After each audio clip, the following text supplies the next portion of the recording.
What is up, guys? Mitch or Deity. We had a new Void legendary character that we pulled maybe over a month or two ago that I have not tested yet, and I got a cool little bonus thing yesterday. I finally got a legendary relic off of the lowest rarity relic crafting materials from Chimera, which is awesome. So it is the Gore Crescent. As awareness next attack after killing an enemy deals 20% more damage. Not the best on Valkanen, honestly, but it gave me a relic for him, so we're going to go ahead and utilize him. One thing with Valkanen is I did go ahead and get his masteries all the way set up, and then his skills, I have him fully booked. So I've been working on him in the background, waiting to do one cool showcase because this character seems absolutely wild. I have been using them in Hydra, but we're going to go ahead and go through his skill kit real quick, and then we're going to go test him in Arena. I'm going to be pairing him with Wukong. Before we get started, click the link in the description right now to get the character Tagoar for free, as well as 3 other free epic champions as you progress your account. What you need to do is go into your Player and Play on your PC, log out of your account, and then uninstall the app. Go into the description, click that link, reinstall the app using a new email address. Play through the tutorial,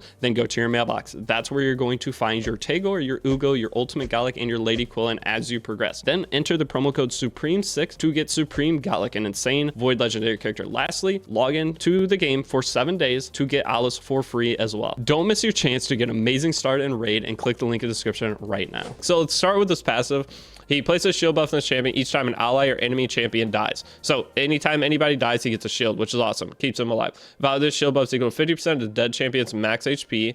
This shield buff cannot be removed, stolen, or transferred. So just extra survivability. If this champion is already under a shield buff, the value of the shield is 50% of the dead ally. Now, if the wearer hits this champion while they're under a shield, places a random debuff on them. True Fear, Freeze, Provoke, any of those, and any of the other debuffs will be placed for 2 turns, ignores 20% of enemy res for each dead ally, and then cannot place Sheep or Smite. So if he has a shield, so say you have a character with a bolster set, it just makes him have a shield right when the match starts, and if he gets hit at all, it can be placing a lot of debuffs on the opponent, which is big. Now, his skill 4, for some reason he has 4 skills. Malice Unleashed, attacks enemy 1 time 4 attacking, steals all buffs on target. This effect cannot be resisted. If the target has attack or higher equal to this champion, this attack gains a bonus damage multiplier equal to target's attack, and it's not applicable to bosses. And then the other is if Valkanen's attack is higher, he will ignore 50% of their defense.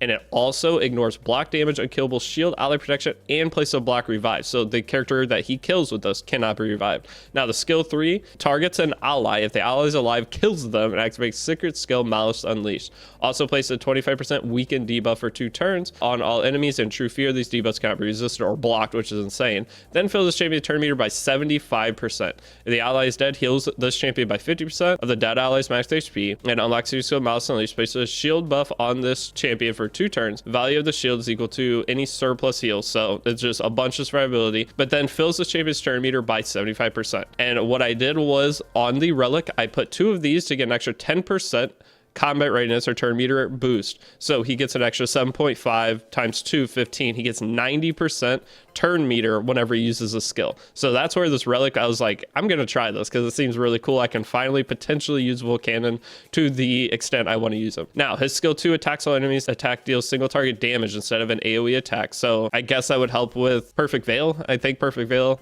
it would give you a little bit of extra damage there, I think, because it's not an AoE attack, before attacking 80% chance of placing Hex, which is why I use them in Hydra on all enemies for 2 turns, 20% res for each dead ally. It ignores it. Damages skill increased by 10% for each debuff on each enemy. So this attack can do a ton of damage. And skill 1 ignores shield, 6% chance of increasing duration of all debuffs on target by 1 turn. Also 80% chance of applying a debuff spread effect. So he is insane in terms of he has everything. His skill kit does a million different things. Now that we have spent 45 minutes reading what he does, let's go see him in action. So what we're going to do here is I'm going to break up my current team, and we are going to go ahead and throw Valkanen and Wukong on. So since I'm going to be killing one of my own allies, I would like to use Wukong as the character I'm going to kill, and then I'm going to try to take board control before we do any of that. So let's just go ahead and pump through a couple real quick. I don't think I put a lead character on there. That's my bad. I don't know what Valkanen's lead is. I'm on auto already, so let's go ahead and get the first attack. So there is a Wukong here. The idea is I would like to, first thing I do is target the Wukong and kill him. So we have our 3 skills here. We need to target an ally. If the ally is alive, kill them. So we kill Wukong. He gets that, and then since I have everything, he just gets instant turn again because he gets 90% combat readiness. And then now, since we've done that, we have this 4th skill unlocked, which before attacking steals a buff to the target, and it places a block revive. So I'm going to go ahead and hit the Wukong. See how much damage we do. 174k. Oh, that's pretty awesome. Okay, so now we'll go ahead and put some more debuff things on. I'm just going to use skill 1 for our Armons here. Wukong comes back now. So as we see, we got that extra skill. And now since Wukong has a self-revive, he's coming back. So we can go ahead and I'm just going to skill 2 and see if we can kill the whole board. Not quite. So we'll use skill 1 here. Everything on my team pretty much is debuff extension. And then now we'll just go ahead and S1 because I want to see his final hit here. There we go. It's his turn. So we have this attacks all enemies, single target damage instead of AoE. We also have the skill 1 that I'd like to see the damage on, but let's go ahead and do this. Not bad. It's about 50k per. So that is the combo. What I was really hoping for is there's a character called Hefrak. And Hefrak is when whenever one of your teammates dies, but your opponent has to kill them, he procs and uses a skill 2. I was thinking I could use Valkanen with him and kill my Wukong, proc my other character, but it doesn't work like that, unfortunately. So he does have a speed lead. And oh my gosh, wait, Valkanen has a 30% speed lead. That's better than Wukong, isn't it? That's kind of wild. I didn't realize Valkanen had a 30% speed lead. That's awesome. All right, so here we go. We'll go in. So I am going to be trying him out in live arena as well. That 30% speed lead is massive though. But this is just an extra way I can kill Wukongs. And if I kill anything, they can't be revived. So whatever I can get with this, so go. It's so funny killing your own character, man. So we go ahead and bop the Wukong. It's only level 50 Wukong because arena just reset. Still 100,000 damage there. That is fantastic. So we're just going to go ahead and skill 1. And then Wukong comes back. If I click any skill here, it's going to kill the whole board. I know it will. So let's just go ahead and kill that. Now I want to see Valkanen's S1 this time, so I'm just gonna S1 into this.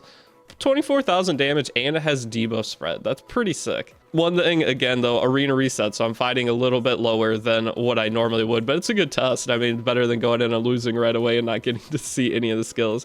Okay, so here's another Wukong. Is there anybody higher level? No, this is just a very, very easy arena list, but I don't want to pass this up because I want to get the gold things for it. I need to get back to gold 5 though. I believe I'm in gold 1 right now.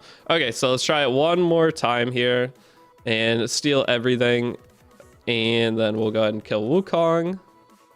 And we'll go ahead and rip the skill 3. Wukong, he has a little bit of shield. How much? It's over 100,000 damage every time. So that's super nice, which Wukong is squishy. I would like to see him on another character, but I have to, every single one of these people has a Wukong. All right, let's just dunk this time instead of skill 2. Put the extra debuffs on, skill 1. Now let's see the Valkanen S2 again. What kind of damage are we looking at? I one-shot the Ronda. Ronda had a lot of HP. I didn't get to see the damage number. That it's so fast. We'll do one more match real quick, but hey, that's pretty nice. This extra damage is very, very good. So let's go ahead and attack somebody else this time. The thing I'm most excited about with Valkanen is he's a void character, and I can hit anybody I want. So let's go ahead and kill the Wukong again. And skill 2, I'm going to use the skill 2 this time. The Rector Draft should be the tankiest, so let's go ahead and smack the Rector Draft. Oh, I just skill 2'd. I didn't even I one-shot the whole team though. Man, he's pretty cool. That's one of the combos that I wanted to test out. There are other things as well. So going into live arena, that is one of the things I will do is get somebody on a bolster set. Probably the best thing I can do just to get the ally shield, because I would like to take advantage of this passive. And whatever enemy hits his champion, just getting the true fear. But the thing was, the opponent never got to take a turn any of those. That is not really a big deal, because just this ability here just has true fear debuff on everybody for 1 turn anyway, which gives them a chance they can't even take an action. So between him plus everything else I have going on my team, my Crixia is going to turn reset them potentially. If she messes up, she also has a chance to strip. I don't even have a relic on her yet. I need to figure out what relic for her. But we have that, and then if she strips or doesn't land whatever, we have Armons as the backup, and say an enemy cuts us, they might have gotten reset. It's just a really safe team overall, which I'm super, super excited to get into live arena more, and that's one of the things that is the main goal. I know live arena is absolutely brutal to try to play right now, but it's fun. It's like a goal. It's like an out of reach goal, because otherwise I'm starting to be able to clear almost everything. So I don't really know what other goal I have besides just just slightly fine tune each of the teams to get a little bit more consistency and a little bit more damage, especially in clan boss. I am still working on my Chimera and my Hydras. That's something that's just going to take until I get better gear. Whereas with Live Arena, I can play that every day and it's not a once a week content. That's the idea behind it. But that's all I got in Valkanen. Pretty awesome. Very happy with him. Thank you guys for watching. I have a QR code at the top, down in the link in the description. If you guys are willing to download, it helps me out. Make a second account, Supreme Gallic. I'm going to be playing that account throughout the next couple weeks just to see how far we can progress on it. Those videos are coming shortly. Again, thanks for watching. I will see you all in the next video. Peace out.